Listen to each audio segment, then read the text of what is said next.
Olá, aqui é o André Faria e hoje vamos falar um pouco mais sobre estratégia.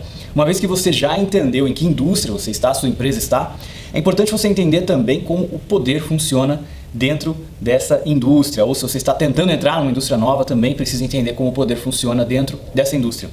Existe uma ferramenta de estratégia chamada 5 Forças, desenvolvida pelo Potter, e hoje eu vou ensinar para você como você pode utilizar essa ferramenta no seu negócio.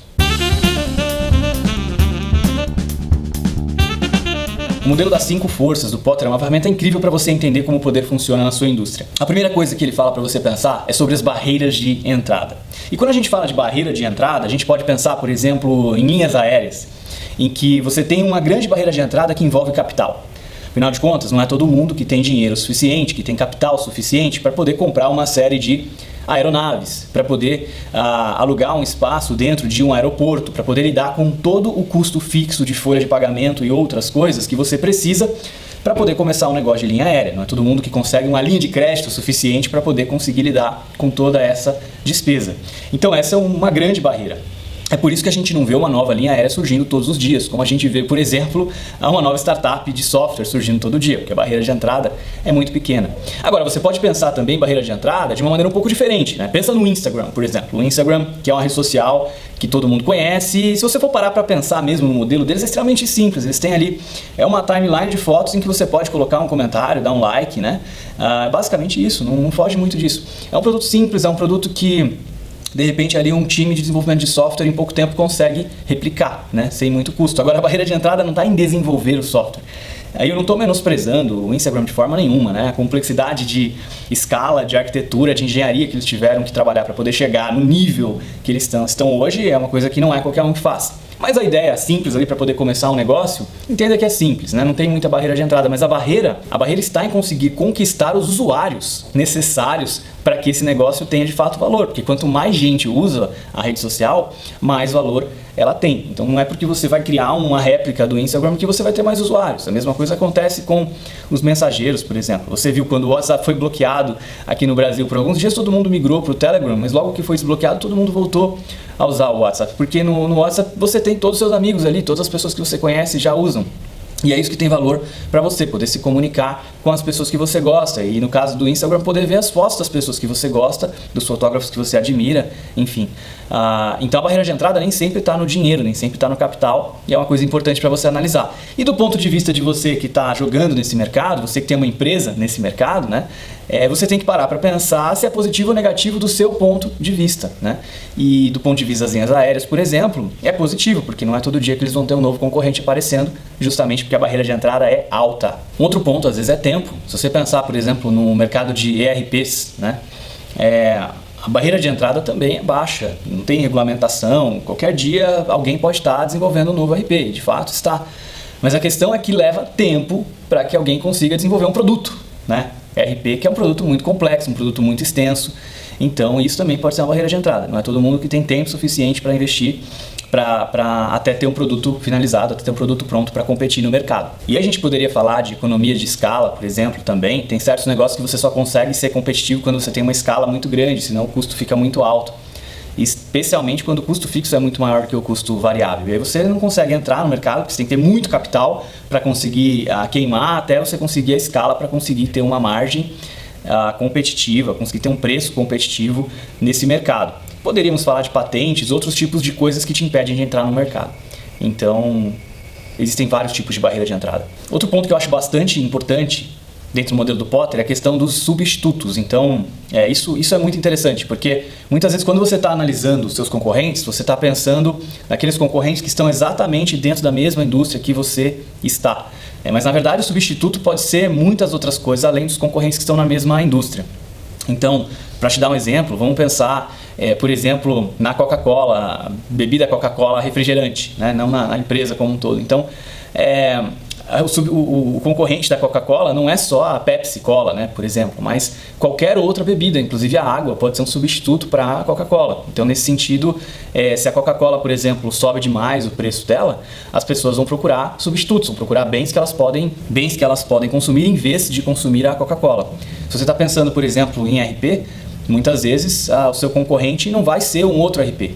O seu concorrente pode ser o Excel, o seu concorrente pode ser o Google Docs, o seu concorrente pode ser uma série de outras coisas que substituem um ERP. É claro que não com a mesma eficiência, não com a mesma elegância, mas que de certa forma ajudam o usuário a fazer o trabalho que ele faria quando tivesse o ERP. Se você estiver falando da indústria de carros, por exemplo, o substituto pode ser o transporte público. A pessoa pode deixar de comprar um carro e pode usar o metrô, né? Então é importante levar em consideração tudo isso também. Se a pessoa não tiver o seu produto, o que ela vai usar em vez de usar o seu produto?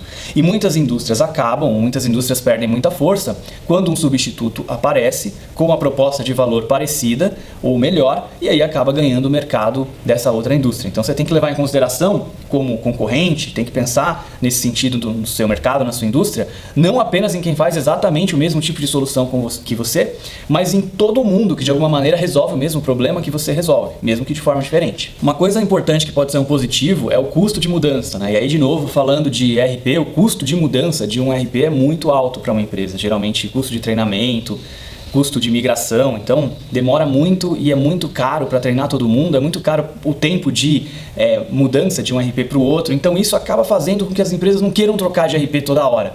Não é toda hora que aparece alguém novo de ERP que todo mundo vai trocar só porque é um pouco mais barato, só porque é um pouquinho melhor. Tem que ser muito melhor ou muito mais barato para as pessoas quererem trocar, justamente porque o custo de mudança é muito alto, né? Então mesmo quando você tem muitos substitutos, se o custo de mudança for alto, isso acaba sendo um ponto positivo para você, para a sua empresa. Então para pensar em termos de substitutos, como é que está para a sua empresa, é positivo, negativo, é neutro.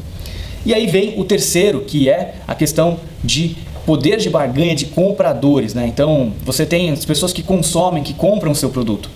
E se os compradores têm muito poder, se você é uma indústria, por exemplo, que vende produtos para o varejo, só que você é uma indústria pequena e os varejos que você vende são muito grandes, imagina que você é uma indústria que vende para o Walmart, que vende para o Carrefour, que vende para o Pão de Açúcar.